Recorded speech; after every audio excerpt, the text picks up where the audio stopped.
Hello and welcome along to another episode of the Tackling Sport podcast. It's Daniel here on my own today, joined continuing our series of one-on-one with interviews with Irish seven rugby sevens international Emma Murphy. Emma, welcome to the podcast.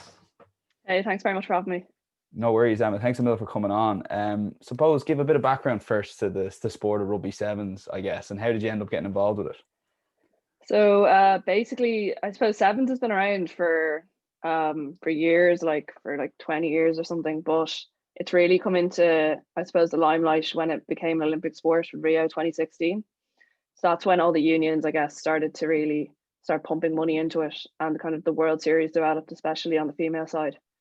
So I got involved basically my last year in school.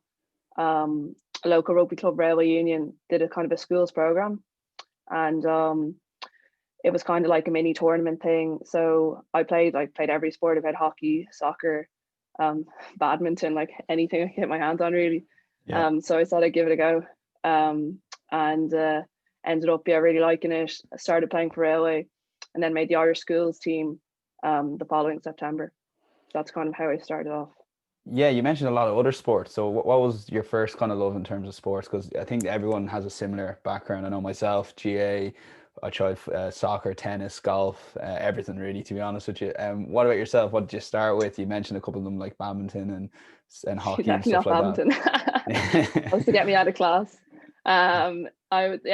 Football, like soccer, definitely would have been my first love. I was a big United fan growing up. So my dream was like to play for Ireland in soccer. So I didn't realize I'd actually end up doing it in rugby. Jeez, that's a kind of weird parallel, isn't it? And you end up doing it, like you said, end up going on the rugby sevens route. Yeah, I didn't even know it existed back then, like especially sevens. Yeah. Yeah, but then tell us a bit. So it was just your last year of school, you got involved with the rugby sevens, and then it kicked on then, and suddenly you're playing for Ireland.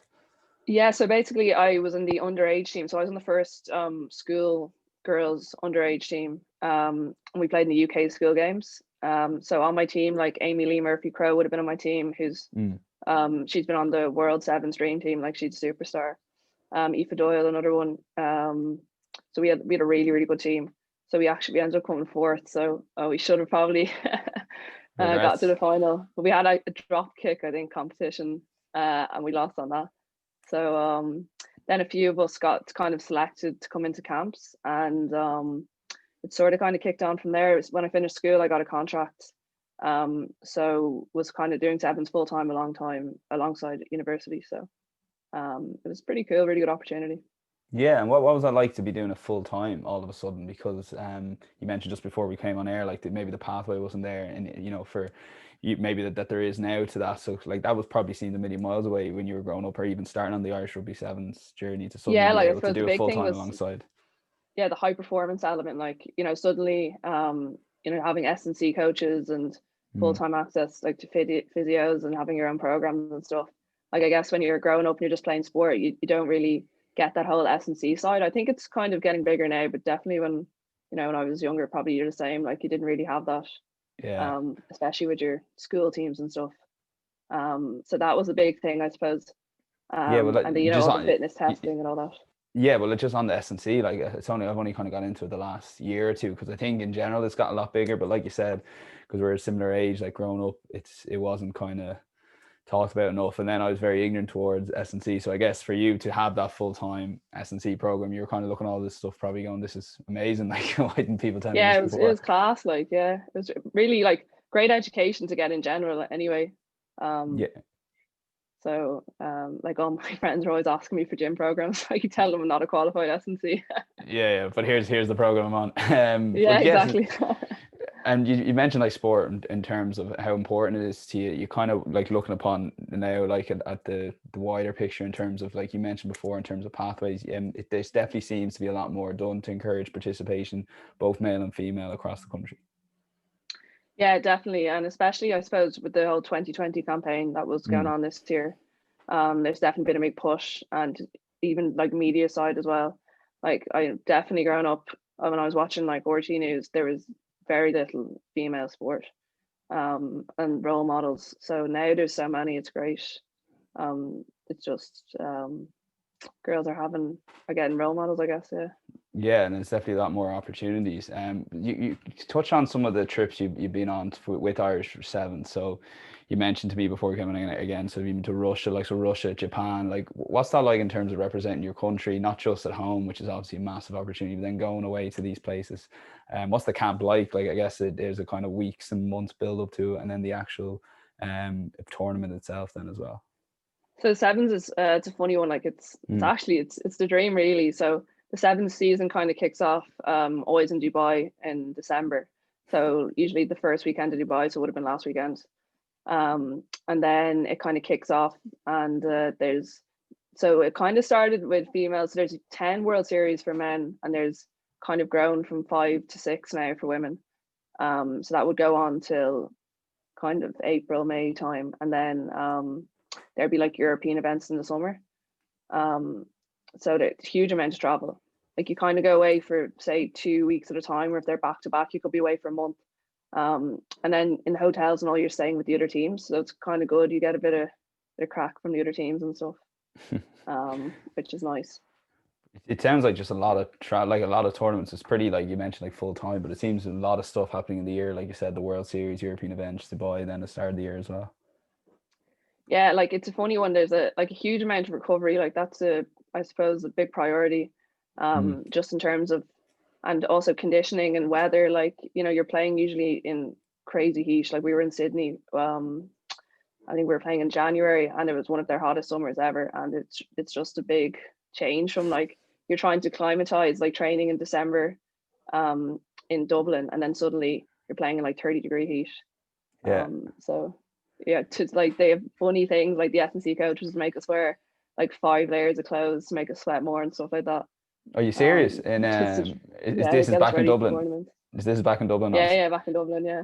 So you'd wear five Yeah. layers. Like, so say you're preparing for Sydney in January, in the December in Dublin, you're all playing and training rugby sevens. And rugby sevens is, kind of, it's the same as rugby, but it's completely different in the sense you're just running all the time. In rugby sevens, a lot more running, as you know. Like, so you're just doing all that in 5 layers of clothing, pretty much, and all the fitness that goes with that.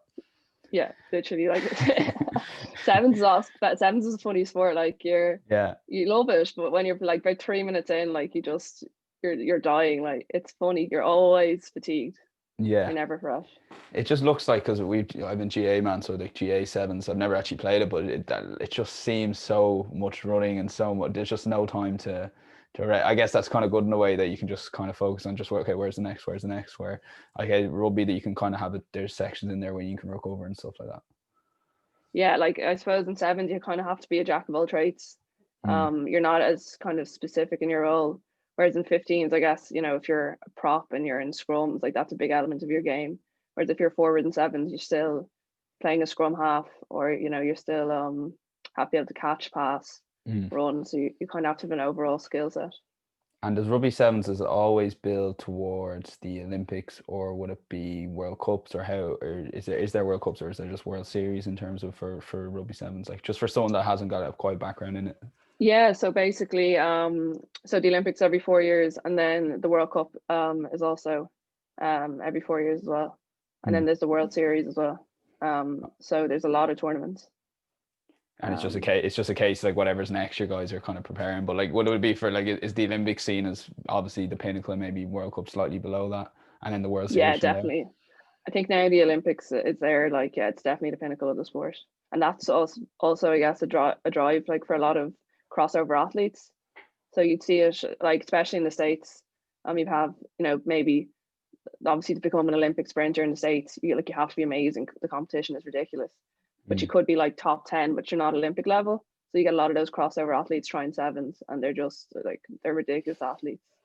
Do you kind of look at that sometimes and say you're like you mentioned, say the America for example, and you get a sprinter that says, oh, they're just going to try rugby sevens, and in about a year or two, suddenly they're like probably one of the best out there just because they're Yeah, just you see unbelievable. so many examples of that. Like, yeah, Yeah, and then when you're playing against them, you're just looking at them like they're literally just yeah. genetic kind of freaks, but I would amazing hate athletes. that. I would hate that. Like we even get it sometimes if like a soccer player decides to play I think we had a League of Ireland goalkeeper come up against us, and we were playing in Ghana, and I was just so frustrated. Like, he's like, yeah, you can't be good at everything, but some people are just like ridiculous like that. And I guess rugby sevens is, like you mentioned, a crossover sport where you're getting, which is probably good in a way, that you're getting people from all sorts of backgrounds. You mentioned you would have started off in soccer. I'm sure there's sprinters, like you mentioned, and then normal rugby as well. And I guess it's just a crossover and comes together, and it's just, it kind of takes all those sports and it's the best of all of them. Yeah, we have a lot of GA players. Actually, that's where they started recruiting, at the GA sevens. Got a good few girls from that. Wow. So. Robbing them from the GA sevens, but that's deadly in a way. Like, so you're on the recruitment drive, you're trying to get people to your sport. Like. Yeah, and it's a good pathway to get girls, I guess, into 15s as well. So, like in schools, I've done a lot of schools coaching, and if you get them initially into sevens, it's a great way to teach them just the basics, kind of, the rules, and the rucks are less complicated and set piece and stuff. And then and then they eventually kind of a lot of them move into 15s, especially if they don't have the the speed for sevens. Yeah, and it's I've kind of heard before, like, it's a good kind of, a lot of them would use it for pre-season, like you mentioned, for like going from this in the males. Anyone I was talking to, they might be used the rugby sevens as a kind of keep themselves fit sort of thing, and then have that rugby then as the main if needed, like. Yeah, definitely. And even skills, like as well, like a lot of the Irish lads now coming through would have come through sevens when they were younger. So like Hugo Keenan and stuff, he was a great sevens player. Yeah, and it's amazing, I guess, like how big rugby sevens is. Well, like when you, for example, like football sevens isn't really a thing. Like, there's football five-a-side and stuff like that, but it isn't as big as, say, rugby sevens, for example, in both male and female. So, but it's kind of a similar kind of concept. It just really hasn't caught on. Where the rugby sevens, it seems, I guess, like you said, you're getting people participating from one end that haven't played the sport before, and then you're getting the rugby 15-a-side guys as well. Yeah, definitely. And you have like girls obviously who are playing both. They're kind of combining them a bit more now with the Women's World Cup coming up next summer. So the camps at the moment have a mixture of 15 and 7. So it's great for competition in the squad. Like. Oh wow! So is this the Women's Rugby World Cup next summer? Yeah, so Ireland haven't qualified yet. So they have a kind of a European tournament with Scotland, Italy, Spain. So the 4 teams. It was supposed to be played in December, but it's been postponed now. So hopefully it'll be, I'd say it might be around Six Nations time. Yeah, absolutely. But the group is looking good. Like if they get in, they'll have a really nice group. And I guess that's, so their sevens are training with them at the moment. So the 2 squads are training together. Yeah, like there's a few, I suppose they've kind of handpicked a few of the girls to come in, but there's a lot more sevens in there now. And listen, Emma, take me back a little bit to your kind of story, I guess. So that would be kind of background to the sport. You mentioned you played a lot with the Irish under sevens, but you said you've actually come back, or you're just slowly coming back from a second ACL injury. So when was the first one, firstly, and how has that road been for someone that maybe that hasn't really had that serious injury before? Yes, the first one was I was playing in Clermont in France, and it's the day before the tournament. We were doing like the captain's run. I thought you meant Clermont in Dublin there for a second. I know. A bit more glam than that, yeah. Yeah. And yeah, I was just coming back actually. I torn my hamstring in Japan like about 2 months before that. So this was like my first tournament back, and just kind of stepped funny catching the ball, and just straight away the knee went. But I was really well looked after by IR. I feel like I had full time like physio, and I was in kind of training every day and stuff. So I got back fairly quickly from that one. But then my second one, I wasn't with the sevens full time. So that was a bit more of a challenging kind of comeback. And obviously I'm working now as well. So I'm trying to, that happened actually last summer. I was playing sevens in the States. I was in Washington, DC, playing with a team over there. And it just happened in one of the tournaments. Jesus. And so the first time you had the full time. So while it was obviously, how long were you out for them with all the IRFU recovery and stuff? So it's still 9 months regardless now with ACLs. That's kind of no matter what level you're at. Yeah, I was fully I was pretty much back training after probably like 7, but fully integrated back fit for tournaments and all by 9 months pretty much. Jeez, that's good going. But the second one, so you were playing over in the States, I guess. Were you working there at the time, or how did that go? No, I actually went over to play. So it's the summer before I started my real job. Yeah, one last, yeah. one last hurrah. So I said I'd go over and play, because I was supposed to do it a couple of years ago, but I was still with sevens, so I wasn't released to go. And yeah, went over. It's a really good experience. I got to play loads of tournaments. Sevens is much bigger over there than 15s, like, so that was good. Obviously doing the injury wasn't great, but No, it's yeah. So tell us a little bit more. So like you obviously, I guess, did you fly straight back, or did you spend the rest of the summer out there and then come back? no, I stayed there another couple of weeks, just because I suppose I know the drill from the first one. It was my other leg. Yeah. So, and I knew all the prehab and everything I had to do. So and you're not supposed to have surgery straight away anyway. You're supposed to wait like around a month. So Yeah. got the surgery, and then had to start my my job non-weight bearing for 2 weeks. Jesus, I'd say that was fun. Yeah, I'd get all these people carrying my coffee and all this go. And then what's the kind of stage at recovery you mentioned there before we came on, that you're kind of pretty much recovered, is it, or you're kind of Yeah, I'm just fully back getting now. So I was fully like cleared off by Santry and stuff in October. So whenever we're back playing, AIL is supposed to be back in January. So I'm hoping to play my first game back then. Yeah. So. Oh, brilliant. And then is the case from working from the AIL to try, would you have ambitions still to try and get back in the Irish team, or how does it work in terms of like, I guess yeah, that's the main feeder to the team, I guess. Yeah, so when I finished at sevens, I kind of started to focus on 15s. So I had a good season there. I played Railway Union, so we won our first AIL Wow. the year before last. But there actually hasn't been a final since, so we're still technically champions. Champs, technically, yeah. And then yeah, so I was actually invited to some 15s camps, whatever, that summer. But then I went to the States instead, Wow. and then yeah, came back with an ACL. So yeah. And where'd you see yourself? Or do you still kind of have ambitions to push on in either the 15s or back to the sevens? Yeah, like definitely. I'm gonna keep training away, I suppose. My main goal was really just to get back playing and get the body right, and make sure I don't do another ACL. But yeah, like hopefully if I play well at club level, like I'll get a look in for the 15s. I think sevens wise, like I pretty much kind of finished there, just because it's so heavy, the training load, and in terms of like once you're kind of contracted, you're pretty much there full time, and I've kind of started my career now, so I'm going to try juggle that with the 15s, I think.